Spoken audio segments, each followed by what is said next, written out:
Noah, we have Braden. we have a very exciting guest on the podcast today. You want Someone who we're all possibly related to, somehow depending upon his nickname. an overarching father of the guts community, if you will. Uh, Very true. you wanna bury the lead a little bit and Yeah, give us a little something on him? I was gonna say I can think of like a handful of people at most who have the accolades that our guest today has. Oh, a hand. It might not even be a Uh, handful. It might be like like three I have to go fingers. like way back, but from what he sent me, let's just start off 7 IFTs, which is like crazy, nuts. 5 worlds, which old USGPA in Detroit area. Um, 2 natties up in Marquette, 2 USGOs, so that's 7 downstate tournaments as well.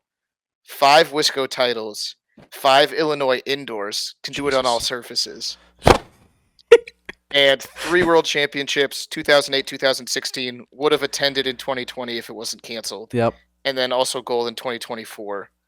And then he added a Monte Carlo Open Cup. Fucking And is then I right. badgered him a little bit more because I know he just added to this collection this past weekend. But 7 MVP trophies. Jesus Christ. The one and only Ryan Scott. Yo. Hey, Ryan, dude, 7 MVPs. How many majors? I was trying to count and realized it's close to my bedtime and couldn't Well, think. So yeah, that kind of. I think the I big mean, four are at like 20 something for sure, 21. right? I Yeah, yeah, think. yeah. I lost track at like 15 and yeah. went, God damn it, that's way too many. Like, so we always used to count the Illy Indoor as like a major, but since they went away, I mean, I don't know. Fuck it, dude. I'll still Maybe if count it it for comes me. back though, if it comes back, True. You could add another you 5 to counters that. here. Yeah, Hell yeah. Yeah. Yeah, when it got past two hands and both of my feet were getting involved in counting, that was that was it for me. I also do have to point out that you blame Mikey for your lack of MVPs, even Yeah, though you man. have 7.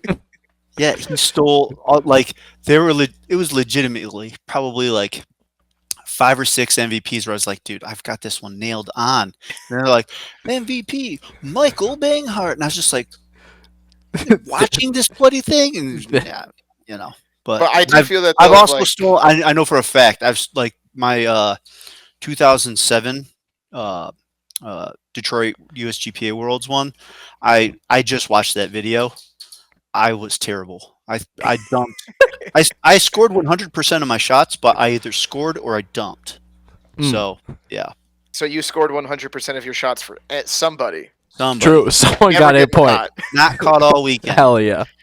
Yeah. Damn right. Do you So remember? that's Yeah, go on, Noah. actually I was going to say that's interesting. I know a lot of I think you're the oldest guest we've had so far. Have been playing the longest. Huh? He's only got one earpiece in Noah. You gotta speak up a little. That's very true. But kind of walk us through how you got started in Guts, because I feel like even for like Cam and myself, you were already Boomtown and yourself were already a fixture in the scene by the time that we got involved in the game. Yeah. So this may or may not ruin my 2 truths and 4 lies, or four truths and 2 lies. Yeah, it doesn't matter. whichever it We're was. so bad Hey, at we that need game. all the help that we Yeah, can get it on that. doesn't matter. But yeah. So I mean, I grew up with the Bangharts living literally right across the street from me. So I grew up with Michael, Danny. Danny was like my best friend growing up, and then Jeff Banghart. And then Mr. Banghart was kind of like he just organized everything. So we played basketball, we played soccer, we played football, we played ultimate frisbee. Like we just if it was an athletic event, we did it together. Um, Hell yeah. and so growing up, I think we started playing disc golf when we were like 13, like being like, oh, let's go play disc golf. And so we'd throw and, we'd, get it pretty close to the hole on hole one, which is, it's like 300, 300 and some odd feet or something like that. And he's like, back in my day, I could throw 100 miles an hour. And we're like, whatever, old man. Whatever, dude. Yeah. And so, like, he'd always bring it up. I could throw 100 miles an hour. I'm like, Mr. Banger, Mark, no, dude, there's no chance. There's no chance. And So I remember one day he brought out some guts discs and he was like, let's toss these around. And so like we toss them. He never tried to throw it as hard as he could at us. We were like 13 or something like that. It's not like the kids today where they're like, throw it at me. Shout Crazy. out Bryce Stallman. True. Absolutely crazy. Yeah. And so we always talked about guts. We never played it like recreationally. We'd always just play basketball, football. We played street frisbee where we just kind of like practice like skipping it off of the street and trying to catch it with one hand. Hell Just yeah. kind of like, Ruining discs. That Just sounds yeah. unbelievable. tearing them up. oh, Forget dude. forget road Mr. hockey. Banghart was dude. like, guys, not Yeah. this disc, not here. Use all these ones, not this one. And so, yeah, and so we just grew up playing sports basically every single day until we just kind of moved out. And so, um, I was working at a camp, Mystic Lake Camp, YMCA, and we got Saturdays off. That was like we worked 6 days a week, and so on Saturdays, I like every once in a while I'd come home, and I came home and I'd just walk right into their house. It's kind of the relationship that we had, and I just kind of walked in and said, "Hello, is anybody here? Anybody here?" And Kathy, Mark's wife, was like, "Hey, how's it going?" They're all up at Houghton Lake. And I was like, "What are they doing there?" They're like, "Oh, they're playing guts." And I was just like, my mind was blown. I was like, "Holy crap! This game that Mr. Banghart was always yapping on about, oh, through 100 miles." I was like, I gotta go see this. I have to go see this. And so I jumped on their computer and I looked up on MapQuest, Hell Houghton yeah. Lake, and I was like, "That's like 2.5 hours away. This is going to be awesome." And then she's like, "No, it's like 10 hours away." I was like, "What?" She's like, Not Houghton Lake. It was Houghton City or the city of Houghton." I was just like, "Houghton, Michigan." 10 hours. Like, oh my God. There's no chance I can make this. There's no chance. And so I would like the entire, like the rest of that week while I was working, like I was just like, wonder what it was like. I was just like, it was just stuck in my brain. So as soon as I got home the next Saturday, I was like, tell me everything. And Danny and Michael, they were like, we're starting our own team of guts. And I was like, I'm fucking in, man. I'm so in. I'm so in. Oh! And they're like, there's a tournament in September in Chicago. It's 3 guys, so us 3, and we'll get our dad. We'll go play. I was like, yes, dude, I can't wait. And so, yeah, that was kind of the introduction. We got down there. I couldn't keep the frisbee in. I couldn't hit 3 men. Like I was Oh, throwing it's back tough. in. It was just I was hitting, the 6 man on the right. It was terrible. It's tough, dude. So, how then did you? I'm trying to think of like the rest of the OG squad, and I think the picture will come up later. When does Joe come into the mix? Because he's the other like early Boomtown guy that my dad has told me so many stories about. He was Yeah. like, "No, you don't understand. Like back in the day, their best lineup was like Mike, Joe, and then Ryan in the middle. Like as good as Danny and Jeff were, Joe was even better." And I'm like, Yeah. "Dad, I was 9. I have no idea. I wasn't at Yeah. these tournaments." So the so um the 4 Bangharts plus me, we were kind of like what started it, and then Joe started the summer of 2005. Like he'd always played disc golf with us, Okay. Yeah. and so he threw forehand, and he started practicing with us that summer, and he loved it. And so that was like our little crew of 6. We're like, okay, like we're just gonna go out and we are gonna just practice our ass off, and we did. For between like 2006 and like 2007, we played Friday, Saturday, and Sunday Damn. between like for anywhere between 2.5 to like 5 hours in a row on Friday, Saturday, and Sunday. And it was always 2-on-2, 1-on-2, or 3-on-3 if we got lucky. I was gonna say I've heard the old like Boomtown mentality before a tournament was just the weekend before you play for 8 to 10 hours and be like, "We're good. We did it. We can do it next weekend." Like shake any remaining rust off. I remember at our very first IFT win, we warmed up for about 45 minutes before the finals. Oh my god. That's Just crazy, dude. ripping backhands and forehands. I was Just, gonna say I'm not you ready yet. I'm not you ready all yet. threw backhands. That's what I'm learning. I threw forehand as my main shot between 2005 and like 2006. Hey, so So did for I like was I. 2 gonna years, say it was my only shot.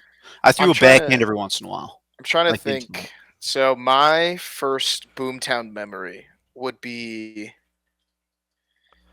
it was Tourist Park. I think it was one of your Nationals wins. Because there was one year where you guys didn't come up because Mikey either won it or got to the finals with Riding High, and it was Okay. like back when Dan Leach was still younger and exceptional, and Dan Thornton was throwing heat, like Steve Taylor was Yep. still playing. But there was one tournament I remember you guys because it was like you had already gotten over the cupola mountaintop and they were kind of retired. And I think you beat like Blame the Dog in the final because Appleton and O'Malley's were like 17 and not ready Yep. yet. But I don't think you and Mikey got caught the entire weekend. It was just turnaround backhand in the seam every single time. Yep. And as like a young child, I was like, I don't understand this. I've never seen anyone throw a What's frisbee happening? half this fast. These really tall people from downstate come up and are just throwing frisbees I can't see. Yeah. Yeah, man. Well, I mean, we so Mr. Banghart used to tape all of our tournaments. And Hell yeah. so yeah, dude. Hell So yeah. I found these videos and I'm in the process of digitizing them. Oh, I was gonna yes, say, please. where's the viewing party? Yes, at It's coming. USGO It's coming. please. Yeah. And so like I saw the difference between 2005, which was like our first like real full year as Boomtown, and like me and Michael are just literally just like doing this like walk up like backhand and just kind of like throwing ourselves forward as we threw it. And I mean, for um, it being our probably third or fourth tournament ever, like it wasn't bad, but like fast forward to like 2007, it was just like these are completely different people like throwing. Yeah. And yeah, so we definitely worked our little hinds end off for it. So So obviously, Mark, I would assume if you look at like people who you model your game after inspired you as kind of the person who brought you into frisbee. Was there anyone else in your early days who you looked at of like I want to take this from this person's game or like I aspire to play similar to this person? yep. So my two kind of like throwing heroes were Johnny Bogoski, because at that point I threw forehands and he just dude, he was ripping forehands at like the age of 45, just insane. Just so fast, super accurate. And he had the little fall down thing, which just made it like super sexy.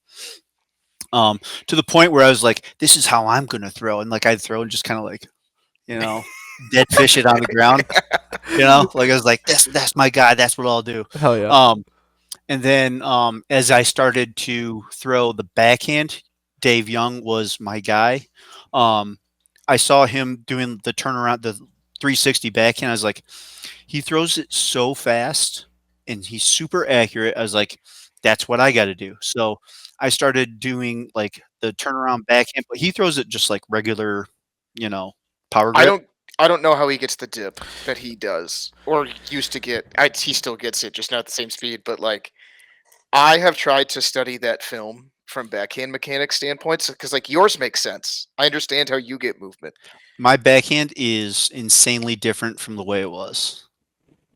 How so? Um, Run me through that.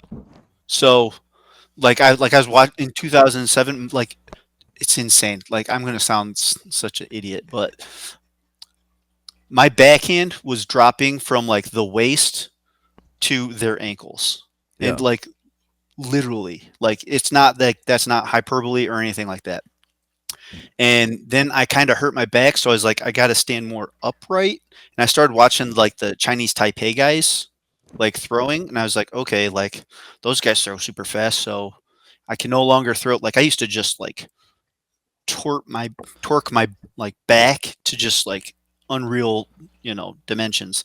And so I was like, okay, that's what I'm going to do. And so like I stood up more and I used more of my shoulders versus like my back. And my dip kind of went away. Um, and now it was just kind of more like straight on speed. Um, and yeah, and so watching Schmave and the Chinese Taipei guys and Johnny Bogoski, like those guys were like, okay, these guys throw it the best. Let's see what they're doing and kind of like take from that. Also, that's where I learned to throw the California grip was from the Chinese Taipei guys because they all threw it like that. And I was like, well, there's got to be something to it. I have no idea, but there's got to be something to it. Yeah. So I just started working with it. It sucked for like a year. And then for whatever reason, I just kind of picked it up the very next summer. And I was like, well, got to get back on that horse. And I think I threw like 4 in a row that just like burned the hell out of everybody, like in practice. And I was like, okay, well, this might be something. Now I just got to be accurate with it. And so, yeah. I was gonna say we watched.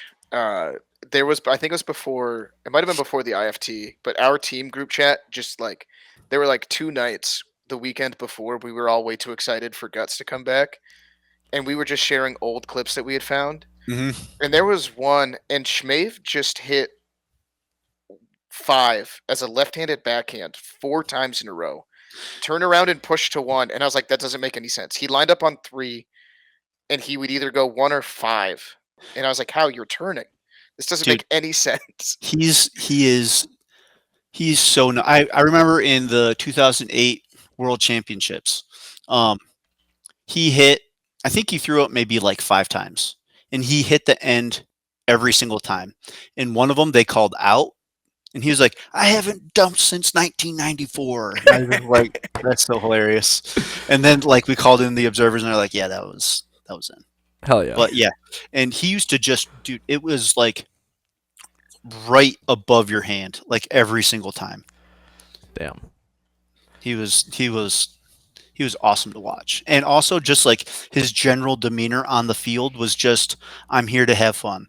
And so he'd bag you and just like, swag on you, just like throw up a weird look. And just like, he'd always, after he bagged or he like caught an up, he'd always just kind of hold it, especially weird. Like, I was gonna say, I know the wrist flourish that you're talking about Oh, after yeah. he'd bag a disc. Tanner's the closest person I've ever seen to having the yes. same Oh, yeah, dude. like attitude on defense after they 100%. make a good play. Yeah. Um, Yeah. That's I think honestly like that's one of my favorite things about watching Tanner is after he bags it, he does a show or he presents. I'm Yeah, like, which- see, that's a showman right there. Okay, yep. that's a showman. Bringing it to modern times. Tanner, when you listen to this, can you stop dropping the frisbee after you bag it so fast? True. Like, it happened Facts. like it was like a round robin game, Yeah. and it was not a particularly fast shot. I don't remember what it was, but it was like it was a newer player, and Tanner just like let go real quick, and Jake was like, "Did you even catch that? Like, it's a rookie. What are Yeah. we doing, man?" At least wave it around or something for. Yeah, because like usually when he presses the button, it's like, all right, clear catch. But this was like you're releasing really fast. Like Calvin Johnson rule. Des Bryant didn't Like, catch the frisbee, football. frisbee Yeah. maneuver did not happen after you caught that disc. But I guess going just like way ahead now to literally like 2 weeks ago, how at this point, do you continue to stay at a super high level? Obviously, USA won, getting gold in Japan or against Japan last year in Australia, but also like we played you in the finals last year. You just won USGO. Boomtown just repeated at USGO. So what's the secret for 2 players looking for similar success who will be in their 40s someday? Who will also have back issues at some point in I was gonna say time. mine's already started. Backer So like, arm or something, how do I yeah. fix the backhand in my 30s with my back? So, I practice quite a bit. Yeah. I stay active playing. The quality of practice isn't always like super high where I'm just like, okay, I need to throw out 100% every single time. Like literally, sometimes it's just I'm going through the motions.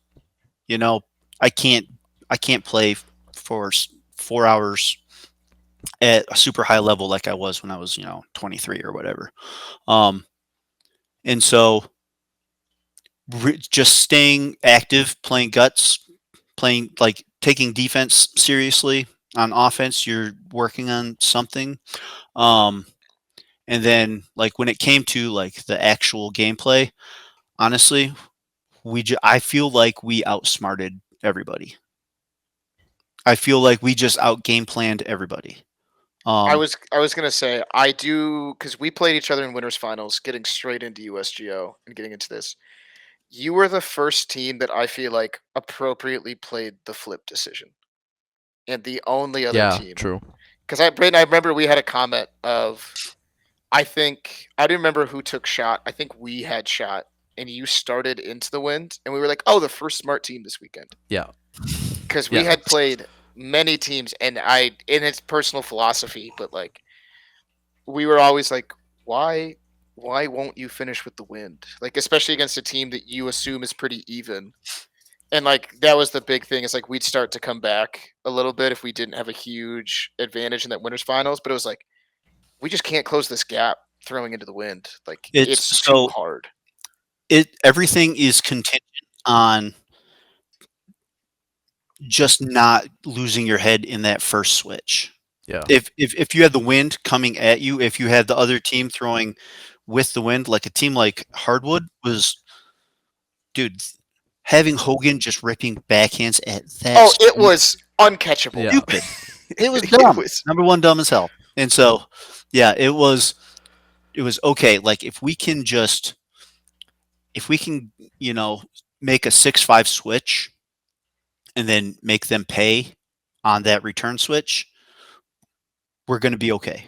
Yeah. Because assuming, we don't lose our heads again on the third switch, if we can just keep it fairly even, all we got to do is score, 4 or 5 points. well, and that was the thing with us. And there were a couple shots throughout the weekends that kind of broke this mold a little bit. Um, I will be honest, in losers finals, Hogan to me was scarier throwing into the wind with how it became Mm. a little bit more of a crosswind.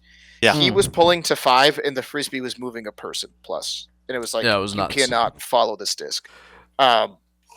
But I think Braden, what do we have? 2 or 3 games where we were down 8-5 Oh, switching into the wind we of fucking like battled in some we games, dude. and that was like a lot of Ryan, we had a couple. We lost our heads and we're down like 8-3 with 2 dumps the first switch starting into the wind.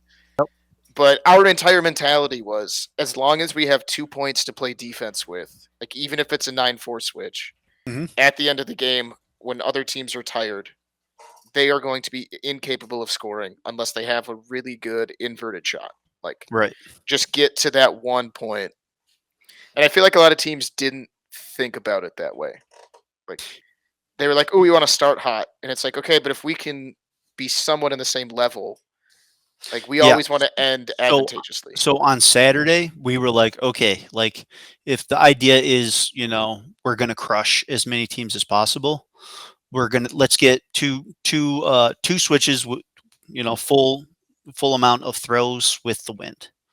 And so we were prepared in case, if somebody else won the flip and they decided to, okay, like we're going to take wind at the end, like we were fully prepared, like, okay, like mentally, we have to start super hot. Like we have to make it so that if they do flip the script and they come back super hot at us, we have, it's going to be like an 11-11 switch. Yeah. And then when we get back with that wind, if we can get 8 points, I mean, we're looking pretty good with 8-5. Then we just got to survive. Yeah. Yeah. I But was gonna say, yeah, it was mostly, it was all about the mentality. And also, like, I feel like we did a great job with our player personnel. I mean, Josh Martinez was taking free shots for us in the finals because Oh, the accuracy of that 2-finger man is it's crazy. insane. Especially on 5, like with the spin moving away from the line. Yep. Of just like I mean, go outside even hand. if you put him at consistently. 1, doesn't matter. I mean, you tell Josh will definitely knock a gnat off a fly's ass at any Hell point. yeah, dude. Yeah. I might start using And yep, go for it. Not for our team because I we stole it. can't aim like that. No. But Yeah, I stole it from Mark Banghart, so Hell because yeah. that's what he'd always say. I used to knock a gnat off a fly's ass. Like, no, you can't. That's awesome. Also, The other- now that I'm getting older, I hear myself telling stories, and I'm just like, oh man, these young kids are just rolling their eyes. Okay, Ryan. Oh, sure. sure thing, Ryan. Yep. I was gonna say we're gonna have to find that video because I remember the backhand that you're talking about before you hurt your back, and I'm like, you guys have no conception of how hard it was to catch that shot. Yeah. It's Do you coming. remember? Do you remember what your fastest clocked radar was at? I can't remember. I know you and Mikey were like within a mile or two of each other Yeah. in So like the mid mine 80s. was in a practice. It was like it was a random practice in a dome, and I threw it 88 miles an hour. I think that's equates to like 138 kilometers an hour because that's how we measure. Oh, sure. It might be 87, 87 or 88. I think I'm pretty sure. Maybe not. Maybe that's only like 83 or something. I don't know. But that was at the time the fastest throw was 139, and I threw it 1 kilometer less. It was in a practice, and it was not necessarily a very good shot. And I know for a fact I've thrown way faster ones. Yeah. So, Well, and but I feel yes. like that's the thing too. Of like, whenever we're gonna be measuring a shot, it's not the adrenaline of like a finals or something. Yeah. Like, I know the fastest numbers of my life were nowhere near people clocking them because it was just like I'm almost blackout adrenaline, just like Yeah, huck you this just thing. know that when you throw, you're just like, boys, that could have been, you know, there could be some world records attached to that number. I was gonna say, I know, like the other shot that I've seen of that similar speed was like there was that era where Alex too stopped turning around. It was when he was first getting a lot more serious about disc golf, but he was also getting way more accurate with his backhand. But you'd catch him 3 or 4 times, and he'd get mad, and then he'd just start turning around again, and it Yeah. was like, oh yeah, this is because I think he got clocked at like 86 on one of those, and it was like that's believable, and he's probably thrown harder at some point. Like Yep. Yeah, the definitely.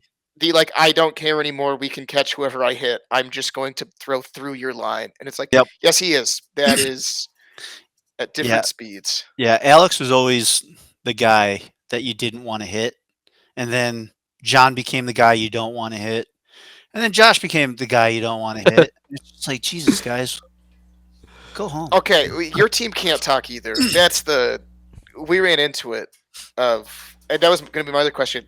How I assuming nice getting your other half back from a frisbee perspective. And Mikey I love actually that, man. played all day on Sunday. Yeah, it was awesome. Yeah, yeah. So Michael played, I think, one switch at the IFT, and it was like a death kneel. Like we've got nothing left to lose. You know, we were down like 18-11 or something, some weird shit like that. He's like, "I'm coming in." I was like, "Get in there." And so after that, you know, we lost, and he texted me like probably a week before. He's like, "I want to play a few more switches this week. You think that's probably a good idea?" I was like, it sounds like a great idea to me. So, you know, like, and so on Saturday he played, I think maybe 2 or 3 switches. I think he was mostly testing out his legs because he's got a bad knee. Arm was fantastic. Yeah, Like, nothing's changed. nothing, dude. Kid still rips, and so his whole thing was, you know, he needs because he only knows how to play one mode on defense, and that's all out. And so he's like, I don't want to be able to not get to a disc if I can't, you know. And so he tested it out on Saturday, and I think on Sunday he's ready to go beast mode. And plus we had Jeff Banghart. Jeff ended up hurting himself on Sunday morning, and so he couldn't, like, he's got a real bad back. He's all seized up. And so he wasn't able to play. So it was like Jeff played all of Saturday with like a little touch of Michael, and then on Sunday it was Michael played all day Sunday with a little touch of Jeff. It was Two It was peas in kinda a nice. pod, those two. Yeah, Hey? right? Hell yeah. I was Yeah. gonna say, also the other question I have of just I have watched you guys play for over a decade. Do you ever switch whips, or is it like firmly established when you are Boomtown and you and Mikey are on the line? Michael sits on the left whip, you sit on the right whip. Oh God, trying to think. Because I've looked at old pictures from like 2010. Your lineup doesn't change, but with the Yeah, two of you, like it's it's just you a two, spot, man. and then it's like, is Will in the middle of this tournament? You know, like Jeff, I remember, was telling me a story about one of the IFT wins you guys had. He threw 5 shots all weekend Yeah. because he was Michael's end, and he was like, I think 3 of those were dumps shots on Saturday. Yeah. And then I like ran 2 down. Like I didn't get thrown at once. I threw 5 shots. I won an IFT. Yep. Yeah. Also, like when they did hit Jeff, he would bag it and just throw a nasty backhand him. They're like, "Oh, maybe we should probably go someplace else." And I was like, "Well, sorry, Jeff, you're on an island now." Well, that's the problem, right? Is that the one time he got tested, he'd do well, and then it's like, all right, that's not working. Let's go somewhere else. Yeah. And it's Yeah. like, well, there goes my chance. Like, Yeah. Guys, can I play in the middle? Nope, you're holding down the end, brother. You can do it. a little more holistic. How do you feel as one of the 2 tournament directors? Which, first of all, thank you. Just from a community standpoint. Hey, buddy, you get a major assist. Okay, definitely. And was happy to help, but yeah, I was more of the like days of helping the tournament run versus all of the work throughout the rest of the year to make it happen. But well, I mean, good tournaments are always smoothly run, and you were definitely the oil that definitely made everything work very well. So All thank right. you. Okay. Yeah, All right. yeah. All right. Braden, get on in here. No, I thought Braden so. did absolutely fucking. I did nothing. I did jack all. No, I thought it went really well. I thought it went really, You really came smooth. down. I do. Yeah. I do want to say this to everybody that did come down. Thank you so much. It really did make the tournament. I know it's hard to get down from up there in the UP or from over in Wisconsin. So thank you all. Next year will definitely be September 5th and 6th. I think that's the weekend of Labor Day, Memorial Day, whichever one it is. Yeah. I always get them mixed up, but that date's in stone. It will not move. I don't care what other tournaments happening. So Perfect. Okay, so for sure it'll be on that holiday. Yeah. The holiday weekend we just had. Cool. Yep. You heard it first. Yeah, the one thing I definitely used this line a couple times while we were at the tournament. While it wasn't the number of teams that we necessarily wanted, there were so many. First of all, so many good games of frisbee. Like, True. how many overtime games Deep. did we see? Like, but the other thing was the people that were there really wanted to be there. Which, like, Absolutely. we all want to be at frisbee tournaments, but those like smaller tournaments where it's like, listen, it's not ideal for a lot of people to travel and get there, but it's like the ones who did travel were like fully gung ho on the frisbee weekend. Absolutely. We are committed to playing guts, not just I show up, I play, I sit with my group. It was everyone's talking to everyone. Like, you can wander over to any field, strike up a conversation. Like, you get crowds that you're not used to of just like, Yep. you know, those interactions you're not Mm-hmm. used to. Like, Mike Buckley's wife started chirping us. The funniest way, Jamie was keeping score, and I appreciated her so much for it, because with 5 of us, it was like, there was like one game where we had to run over and move the clips like it was a practice, Right. like a hat tournament, Yeah. which is always unfortunate. But she was keeping score for our game Sunday morning, and whenever her team did something cool, she'd just look at us and say nails most of the game. And they were like, and It was it's pretty nails. quiet over on our end. The music was still getting set up, and it's just that moment of like, I looked at her and be like, "Come on, Jamie," and she's like, "I'm gonna chirp you guys." And I was like, "That's fine. This is a blast. Like, we're all having so you want to much fun." talk about chirps, little man Oh my! Whole on Tanner. dude, it was the whole weekend, Bryden. and I had Bryden it's was unreal. We weren't even playing you guys. Like, No. it was Saturday, and Brian went over and he's like, "Tanner, you're supposed to catch it."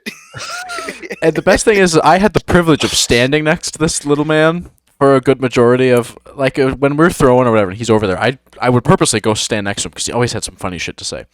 Yeah. And I remember the one thing that'll stick with me with him is we were having a tough spell of defense one game. Like, I mean, a difficult spell of defense, and someone upped it, and someone else caught it, and Tanner's like on the other whip, so he's like celebrating, like, ironically, whatever you want to say, yeah, we caught one, sarcastically, whatever. And all I hear is Bryden on like the other line. He goes, "Yeah, but Tanner, you didn't catch it, so shut up." That might have been the highlight of my tournament, is listening to Bryden. I mean, it was nonstop, dude. Yeah. It Even in like non-stop. warm-ups when we're just like, yeah, I'm just trying to get warm. He's like, Ryan, what was that? Why are you dumping? I'm just like, brother, I'm just trying to warm up my arm. Like, I don't care where it goes. He's like, yeah, why don't you throw your fish hook? I was just like, fine, I'll throw one damn fish hook. Yeah, I throw it and dump it. He's like, why'd you dump your fish hook? Oh, no, that kid was a hoot. Yeah. Incredible. Absolutely incredible. He can be at every frisbee tournament that I'm at. I was about to ask, Ryan, highlight of the weekend for you, either team wise. Let's do two for you, actually, since you did so much. As a tournament director, what was your highlight from the tournament, and then personally playing, etc., with your team? Okay. Highlight from a tournament director perspective was being able to play on the field. True. We had quite the kerfuffle. The Delta Township Parks and Rec Department double booked the pavilion that we had rented. And they even admitted as much. I didn't even think they were going to do that, but they're like, this is our fault. You guys can have the field. You guys have the pavilion. And like, we just kind of made it work. Cooler heads prevailed. And I tried to set it up so that, okay, like, we'll try and stay away from the pavilion. They want bocce ball, this other group. And so like I tried to set up our placards, to try and stop as many frisbees as it could. They never complained once about us. The only complaints I heard about them was like we didn't like their music, which was, The variety, I do have to say, Yeah. they were like, sorry, I remember, like, classic rock. it was like Not Like Us, and then like the slowest ballad, not Yeah. in English, and it was Yes. like, I was like, just there was a few moments where I was like, I'm getting put to sleep. Like, we had like just eaten lunch, and I'm hearing that, and I was like, I'm getting a little snoozy. Like, it's not bad music, it's just frisbee tournaments are such a unique thing of like what music we listen to. Yeah. But And it was then, like- I mean, honestly, I have never been more happy and pumped to hear fucking classic rock than when Will was just like, I'm going to go plug it into the building on Sunday. He plugs it in and he just starts blasting ZZ Top or something like that. And everybody was just like, noticeably, everybody's level was just like raised, and everybody's like, yeah, dude, we're playing. I can't believe how much fun this is, and like our spirits were like reconnected. It was honestly, I was just like, this is fun, Hell yeah. like. I remember that happening. No, was that in our baggers, our red carpet baggers series? It was like early game 3. Yeah. Because we had split the first 2 games, no music, and which is why Jamie was just chirping us so much and you could hear it. Yeah.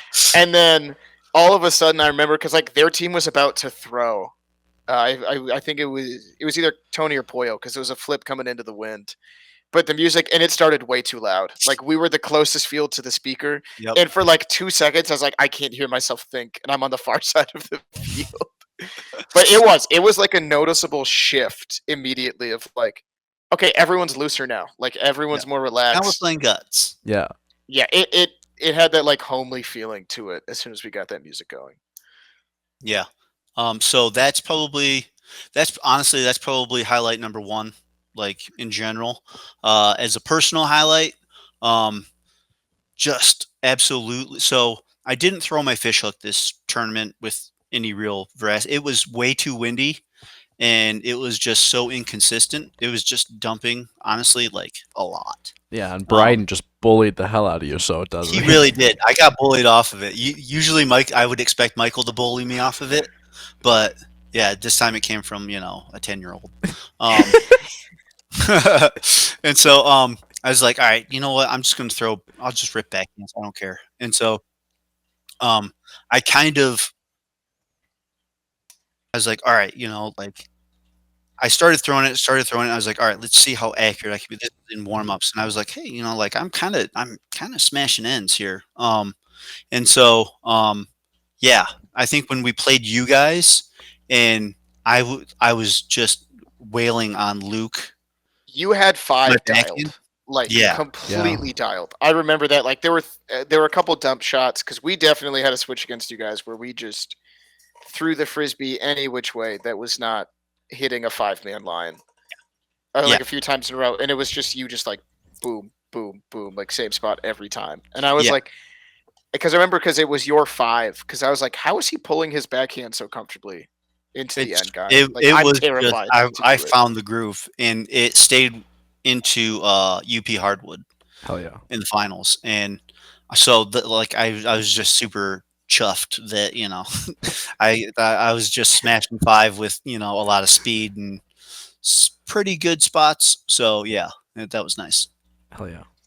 Braden, was yours actually just Bryden? Are you sticking with that as your tournament highlight? Mine, fuck, man. Yeah, it may be. He also had a Star Wars jumper on, like Sunday. Like, he had the full Star Wars hoodie and matching pajamas, so, like, extra points for Bryden. Dude, he just got into that too. Chris Did he? was telling me, like, all right, Bryden, are you ready? We're going to show you Star Wars. It's awesome.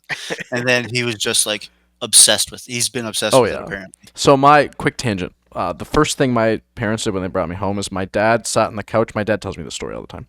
First thing they did when they brought me home from the hospital is we went to the living room and we watched A New Hope. Anyways, like the first thing when I got home from the hospital. Yeah. Um, Got to indoctrinate these kids. oh, yeah. He's got his priorities Literally just from day one. locked. Literally Yeah. from day one. Mike knew what he was up to. Shout No, out, Mike. a funny thing, maybe not a highlight, but a memory of mine. We were playing you guys, and I think it was game 2. Because you were targeting Luke and I's end, everyone. And I'm getting hands on stuff, but they're all just kind of like going forward. They're not getting up or whatever. And I look back to Jeff, because he's in our backfield, and he turns to me and goes, Braden, there's like six discs over there that you've broken from just smashing. And I'm like, Jeff, I know, dude. I don't know what else to do, dude. But they were like, there's a pile of them over there. You see those? Those are like, yeah, dude. I don't. So that's something that I just remember that comes to mind because it was memorable. I remember that same moment because Jeff and I had a lot of conversations because I'm always in our backfield. Like even Yeah. when we have extra people Jeff's on a our chatty side. Cathy. Oh, so- he's a I am- chatty guy. I was gonna say it was him and Ike for carpetbaggers because he kept getting mad at me that I caught the frisbee because I couldn't talk to him because I had to throw. But that was the other just a like weird side note because I observed the finals, which game 1 was great. I didn't have to do anything, and then you guys made us work in game 2, and it was sad. Oops. I'm happy to be able to do it because I can't always observe. But Your check's in the mail. Hell yeah. Thank you. Hell yeah. but A little the bonus amount money. of frisbees that were broken in winners finals compared to the actual finals, like a couple discs got creased, like 2 or 3. We broke like 7 in winners finals, and I was like, I don't feel like we were throwing that much harder. Like, I know everyone got tired because there was so Mhm. much frisbee to be played on the weekend, but I was like, did it like? Why are so many more discs broken in winners finals? Because Braden's right, because Braden had like 4 of them in a row. Hmm. And it Good was all defense, just you boys. and Mike Will throwing at him, and it was just like, oh, that's really creased. And it wasn't like the put it in the sun for a little bit and then fold back out. It's like, Right. no, there's there's a ravine where your thumb went Yeah. through the rim of the disc. And then It was interesting. And then the best bit is because I threw about 4 or 5 times in a row. Every time I go to the backfield, Jeff and Noah are back there, and Ike's back there also goes, Braden, I'm always an option. Because Ike is also just hanging around. That was the line of for 3 games. Every time one of us would go Always to an throw, and we're talking about who we're hitting, and he goes, just remember, I'm always an option here. Can always hit me. He's like, just turn around and hit me. I'm right here, dude. Like, All right. One more, and it might be the greatest thing that's come out of the tournament was all of those fucking youpers in the back during the finals, and there was Sushi Social. yeah, dude. Yeah, Oh. dude. Well, dude, you guys, Sushi Social. I was just like, fuck, I want to do that. Like, I was just thinking, like, that sounds, dude, these guys are on fire right now. All right, so It for was so context, funny. as someone who was in that group of viewers, context. And Jake Susi, from here on out, forever and forward, in any Guts event ever, cannot be taken in a game of Pick Your Pony. He is now forever. This was a rule we decided on, this group of 12 of us that were back there. Jake Susi is forever off limits because he is forever a social player. Whatever he does, Nice. he is everyone's pony that All-time is playing. QB. Yes, he scores. Everyone passes a drink. He gets everything. Any sick play he has, it's like 3 drinks. Susi Everybody is. does, yeah. You can't pick Jake because he's on everybody's team. So he's all-time. He's all-time offense. He is. Yeah. All-time. Yeah. He's that Yeah. like that dad at recess who plays quarterback for everyone. Yeah. All-time It's like, QB. he's Yes. on all of our teams. Yeah. Yeah. So That's so funny. Susi social. Dude. The social, I think, is what we dumbed it down to. Of course we did. Well, yeah, we're drunk Youpers trying to say Susi I was gonna say, social can you- 5 can you times tell- fast. Can you tell that Marquette and Keweenaw got together without having to play in a final for a little bit? Oh Yeah. no, it was a blast. That was a great time. So yeah, if you're listening to this, Jake Susi is forever off limits. That is now a rule. You cannot take him because he is everybody's pony all of the time, Perfect. I love that. and can only be referred to as a Susi social or a social or whatever you want. Yeah, I was like, yeah, they fucking deserve that one. yeah. That's I was so- awesome. It was really like. I'm glad as, you brought like, that up. Playing, I was like, trying to be dialed in, and Susi made one of like his like 15 catches out in front. Also, as a center guy going forward, I was like, that's kind of confusing, but whatever works for them. And so he kept making these catches in front, and I was just like cursing him, and then so it yelled out sushi social, and dude, I was just like, I can't be mad at that. Everyone gets to drink, dude. That's Yeah, it's Can't be mad at where's that at my all. bet here? Yeah. oh my god. All right, awesome. Well, I think that's a perfect wrap up to USGO 2025. Let's get into a little bit turning the clock back. Ryan, we have a game for you. Okay. Braden and I were struggling a little bit, but I wanted to pick your historical brain. So we've got a starting 5 for you today. Oh, perfect. It's not our typical person starting 5. First of all, can Those we just sexy acknowledge the mugs. photo? Yeah, look at this picture. I'd The zoom in if era I of you could, and but Is that an Astros hat, or does it just look like the old Astros? Yeah. logo? It's think it it's is. it's an Astros hat. It was the first hat that didn't look weird on me. dude, I thank the Lord that someone else said that. I struggle so much to find hats that I think actually do something for me. Yeah. That's such a struggle, Ryan. Holy fuck! Yeah. I'm Brayden, so glad. Braden, I've never seen you wear a baseball hat for And that's why, dude, And we've that's- been friends for so long. I'll put it on and I'll go to leave the house and I'll go, fuck, this looks so awkward, and like throw it Yeah. into the other room and not wear it ever again.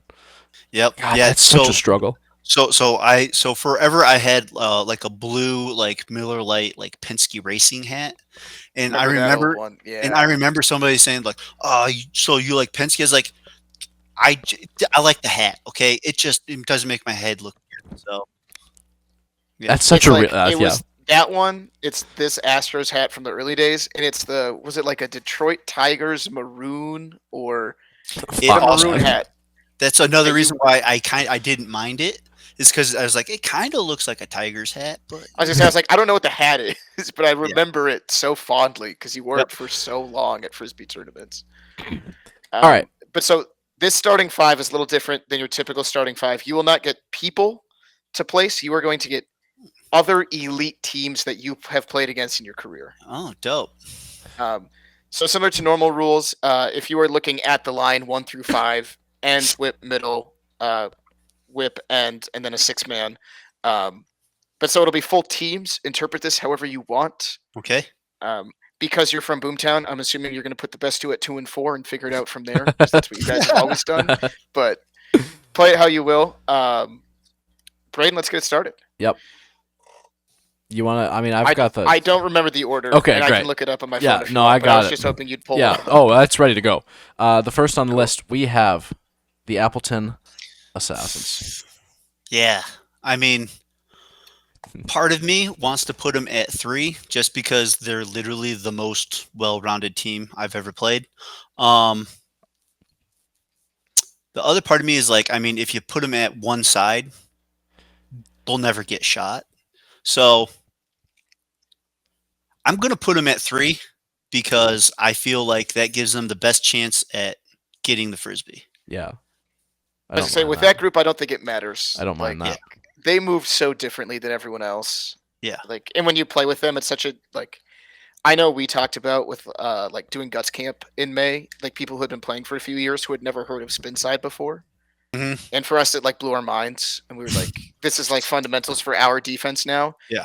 And then talking, especially with Cam and Tanner, about how Appleton talks about movement, and I was like, "Oh, there's another gear that like we don't understand yet." Like they got so intricate with like, okay, well, if it's an angled forehand thrown at two, this is what we do. Yeah.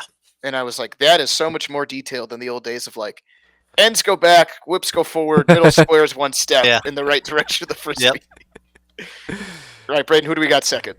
Second on the list, we have Japan won from this last year's World Guts Ultimate Championship. A team that will live forever in my head after double eliminating us from this tournament. I will say, oh, man, because I don't know who the other teams are. Correct. Oh yeah.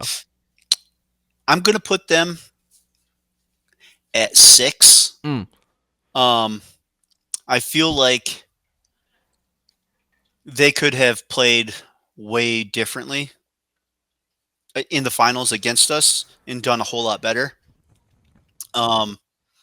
And I'm kind of reserving the starting 5 for at least, like I need some vibes there. So I don't mind that at all. As a Yeah, big vibes so- guy myself, I don't mind Yeah. that logic one I was bit. going to say, Ryan, could you tell? Because I could feel it.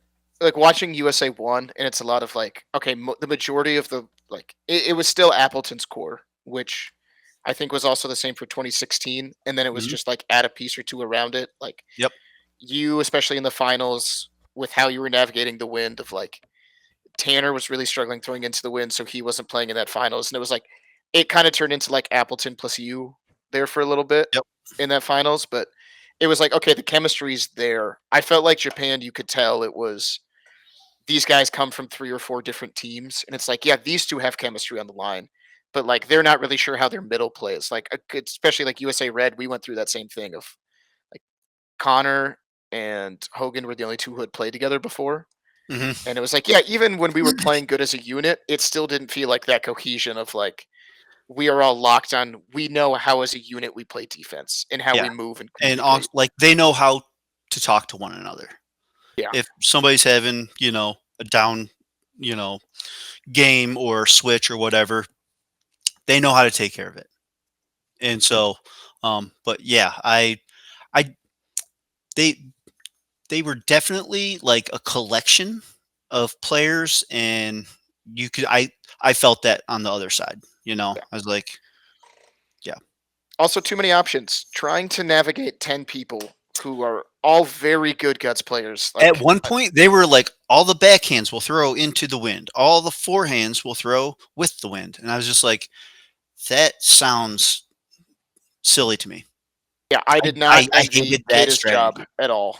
Like, There's sounded very difficult. you can do that with a few players, but like you play your best players the entire time. If they can't throw into the wind, then They're not one of those 5. they're not one of the 5. Yeah. All right, Braden, who do we got third? Well, we're sticking international and another Japan team, except this time from 2008. So, Ryan, I was trying to remember, and I was waiting because I wanted to bring it up like twice earlier, but I was waiting until this moment. Did you guys win in 2008? Yes. Okay. We lost in 2012. Okay, that was the other one I was going to bring up. Was it the same Japan group? Basically. Okay, I was going to say There- I'm trying to remember the city because I've heard the team name because I've heard it before and I can never Dayton. remember it. Yeah. So think of that as like that group, whether Yeah. it's 08 or 2012, just that Yeah. team. Yeah, they are Japan 28 in 2008 and in 2012 were one of the best defensive teams I've seen. In terms of bagging, in terms of just making like wild, diving, ups or whatever, like they were insane. the Japan 2008 and 2012 team also both have probably like my all-time number one defensive player on there. This guy named Osada, number two. Guy was insane. I'm putting them at two. I was gonna say I was like I wanted, especially, and I will try, or if anyone can try and find a deep dive of like if there's any footage that exists from I got either of it. those world championships, I got it. Hell yeah. because I'm like I have not seen this before, but I feel like all of us younger players, when we talk about like people are like, oh well, like how good's the rest of like the world, and it's like watch the like there was that era of Japan that 2016 doesn't show because it was like kind of an in between generation for Yeah. them of like So I'll put it this way.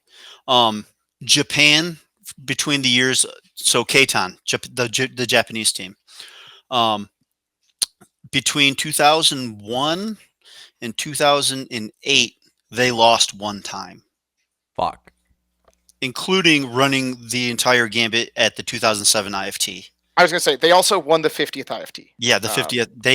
They which honestly they included just you beat the guys. hell out of everybody. It Kupla was wasn't still close. there. Like Yep. Blame the Dog, Breakers, a lot of Yep. like our my dad's generation, like your early generation teams, and it was like It because I wasn't. remember that was also part of like the revival in Guts was they were like we can't have Japan come over and win our biggest tournament, like Yeah. our most important tournament, Yep. and And just like guys, they've gotten way ahead of us. Like, and honestly, you want to motivate a team for the next year at the World Championships. You beat the hell out of them at their biggest tournament the year before, and that's. I mean, I don't think that's the like that 2008 summer. We went insane. We played every week during the winter as well. Like we The Barriga Gym. Dude, yeah, we were up there at the Berriga gym, just absolutely hammering it. But yeah, Braden, I think that's what our team has missed. Like as good as the Wolfpack is, we never had that like because I know Appleton had that where they used to play like 5 days a week in the summer. Yeah. Well, Outside of tournaments and like do actual practices and like I don't think we could have ever gotten to that point. But there's not that Wolfpack origin story of like, dude, summer of 2016, Noah came back from college and we played Guts 4 days a week, or yeah, like for 6 hours on Saturdays. It'd be like, yeah, remember when we like played disc golf, played Hearthstone at McDonald's, and then like tossed a Guts disc in the backyard damn for straight. an hour? That was fun. Damn Like, right, dude. No, I was talking Luke probably. I don't know. This last year was the first time I've ever done like any sort of practice over the winter because of the Barrier Gym. I've been playing for like 10 years. This is the first time I've ever had any like out of gut season anything, which was really really nice to have. Anyways, little all right, tangent. what do we got for fourth? The fourth, we have someone that we've brought up a couple of times. Are the Kupla Bandits? heck yeah. So these are the OG. Just everybody bow down. Just take your free frisbee, have some beer, go sit down, just kind of relax, and just wait for it to happen. I was gonna say they have different iterations of this team. Yeah, I know from like an older generation, like their prime has spanned my entire dad's like prime of his career, and he's like, I've never seen a better frisbee team. Like period. yeah, yeah. So I think so. So I think Craig Buchanan started that team, and he got Gerard Newman, Steve Buckley was an original member, and like a few other guys that I can't recall at this moment. And then they kind of merged with the Heartland Heartbreakers, which was the Bogoskis and Dave Young. Yep. They just kind of slowly kept going over to the Cupola, and then Cupola kind of turned into them to who we know them to be today. And yeah, amazing defense, amazing offense, accurate. Definitely, like they were great thinkers of the game too. Like I remember Johnny being like, "All right, if you're gonna throw a forehand, you better know how to throw into the wind. So anytime you practice and there's wind, start throwing your forehand into it." Like that, like I remember him saying, and like that just lives rent free in my brain. So anytime there's a lot of like wind and there's a new player, like, listen, you gotta learn how to throw it into the wind. But yeah, that's easy. I'm gonna put them at. I'm trying to think of who else you guys could pick. Let's go with Steve Buckley, greatest end man of all time. Let's put them at 1. Hell yeah, I love that. Okay, so no one's ever throwing it 1, 2, 3. So everyone's just No. hitting the 4 or 5 seed. So far, nobody's going to be throwing at anybody. No. No. Bradwin, who do we have fifth? Because I don't remember. I remember the last team. I don't remember this team. Yep, this team. Oh yeah, that's a good. That's a good. Dan, I was gonna say, and I this is another like, I never remember what their team name is. I'm just thinking of the version that you guys had those epic battles with. Yep. When they would come up with the Jackson brothers, Frankie. I'm blanking on the other 2 starters, but like that crew that would come up. Yeah, so they ran under the name Bataan Park Brothers. Thank you. Bataan Park was where they would always play, and that's an easy 4. Just Them playing whip. right in. Daly and Keenan just absolutely dominating defense and being insanely accurate. Evan Davis is the other guy that you're probably Evan's thinking one of. I was thinking of. Yep. Just an insane end. Super fast, dude. He could throw both righty and lefty forehands. Nah, It that's was crazy. really silly. I remember That sounds watching that silly. like a kid, and I was like, "This is dumb." It was insane. And then they had Frank Brady, who, in my opinion, is a surefire Hall of Famer. Watch that man play the middle. Like, if you ever want, like, Buck was the old school. Like, Buck Buchanan was the old generation of like, here's how you play a middle. For today's generation, watch how Frank plays the middle. It is just incredible. Like textbook. This is what you want out of a middle. Yeah, you play with him in Australia, but guy's amazing, super accurate. He's the first one I've ever seen throw a fish hook. He called it the Frankenstein. Hell yeah, that's Great name. nails, dude. Great Nails. Yeah. Frank Brady throwing the Frankenstein. Yeah, dude. That's sign me up for that. Yeah. Well, you've got 1 slot left. Do you have any guesses on who we could pull out of the hat? And anyone you were like anticipating that hasn't shown up yet? I was gonna say, to help with your hint, we were trying to think of teams that were comparable. Like, it's hard for you guys. Like, looking at this, I think we just named like, I think your starting 4 are the other 4 best teams. Post the original like 60s, 70s, early 80s era that like we've ever watched play since 2000. Yeah. So if I was guessing, like, if you're going for like comparable skill, I would probably think, probably O'Malley's. If you're going for like the vibes, I was like the Breakers. I don't even know if you guys know who that is. Oh yeah, that's a good old Ron Blau. Yeah, and, Ron Blau and Billy G, baby. Billy G back in the day. And Guido. and then maybe the Riding High. I tell you what, you said. I've been waiting for you to notice. You said it first thing, and I've just been sat here like flashing it on and off. Yeah, I'm just waiting for you to notice. Yeah, straight absolutely. up, Ryan. You're long-winded. Hey, it's better content. Better content. Yeah, O'Malley's at 5. Yeah, here's my favorite Cam Varigan story. Here we go. Oh yes. So he's 13. We're at the Wisconsin tournament, like you said the other week, and I remember like we were throwing, and like I remember one time me or Michael or somebody, we accidentally threw like a ripping backhand, and it hit him, like it really jammed him up, and after that he just started being real mouthy. Like, just kind of like, yeah, come on, guys. Yeah, we're just like, who the fuck is this kid? And then like he would throw like a thumber, and I think it aced me and somebody else. And I remember being like real embarrassed. Like, I can't believe I just got aced by a 13-year-old, And he was like, throw it at me as hard as you guys can, as hard as you can. And he was just like ear to ear grinning. And I was just like, this kid's insane. If he keeps up with it, he's going to be awesome. Anyway. And now no Sure one as ever shit. throws at him Yeah. intentionally, ever. Yeah. That's Every awesome. single strategy I've ever heard talked about when someone has watched film is they're like, yeah, so we were trying to avoid Cam. And then they talk about the other 4 players like every time. The only time I remember us being like, all right, like maybe we can shoot Cam was when he was playing with the Assassins in like 2023. That's what we tried to do when we played him. Yeah. Didn't work. Didn't work. We're like, let's go down the other way. It was like Still didn't work. it was like find Tanner on Josh's end, which sounded like a bad time. It's always Or bad. throw it Cam between John and Alex. And I was like, this is silly. This is a silly conundrum that we Yeah. find ourselves in. Yeah. I would be remiss as someone who got to play them when it was competitive. You saw the original Mullet Thumber.